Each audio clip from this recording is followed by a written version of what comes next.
तर सध्या हिंदी सक्ती विरोधात ठाकरे बंधू जे आहेत ते आक्रमक झालेले आहेत, त्या संदर्भातल्या टॉप 9 बातम्या पाहूया। हिंदी सक्तीवरून ठाकरे बंधूंची भूमिका एक, मात्र मोर्चे वेगळे। राज ठाकरेंची 5 जुलैला मोर्चाची हाक, तर 7 जुलैला उद्धव ठाकरेंच्या उपस्थितीत आंदोलन। पक्ष विसरून सर्वांनी एकत्र येण्याचं दोन्ही ठाकरेंचं आवाहन। मोर्चाबाबत उद्धव ठाकरेंच्या सेनेशी बोलणार, कुणाचाही वाद किंवा भांडणापेक्षा महाराष्ट्र मोठा आहे।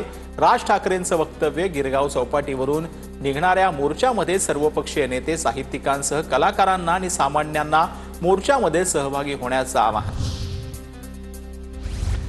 हिंदीच्या सक्तीमध्ये भाषिक आणीबाणी दिसते। उद्धव ठाकरेंची सरकारवर जोरदार टीका। 7 जुलैला उद्धव ठाकरेंच्या उपस्थितीत मराठी समन्वय समितीचा मोर्चा। मराठी कलाकारांनाही सहभागी होण्याची साथ।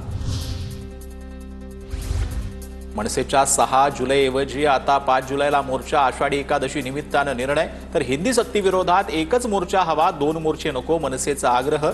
5च्या मोर्चामध्ये सहभागी होण्याचा उद्धव ठाकरेंना मनसेकडून प्रस्ताव। कोणत्याही राजकीय अजेंड्याशिवाय मोर्चा निघावा, मनसेची भूमिका।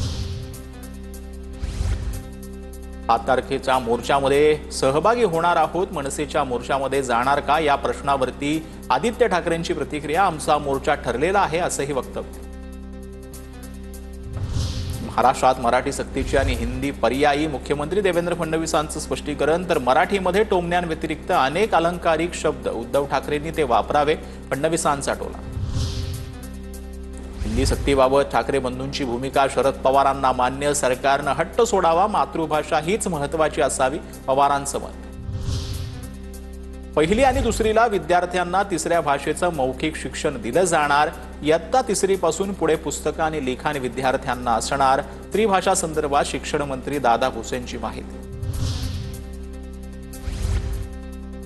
तर हु इज राज ठाकरे, गुणरत्न सदावर्तेंचा सवाल। हे तारतम्य सोडून वागणं आहे। राज ठाकरे मोर्चा काढू शकत नाहीत, त्यांच्यावर प्रतिबंधात्मक कारवाई झाली पाहिजे, सदावर्तेंची मागणी।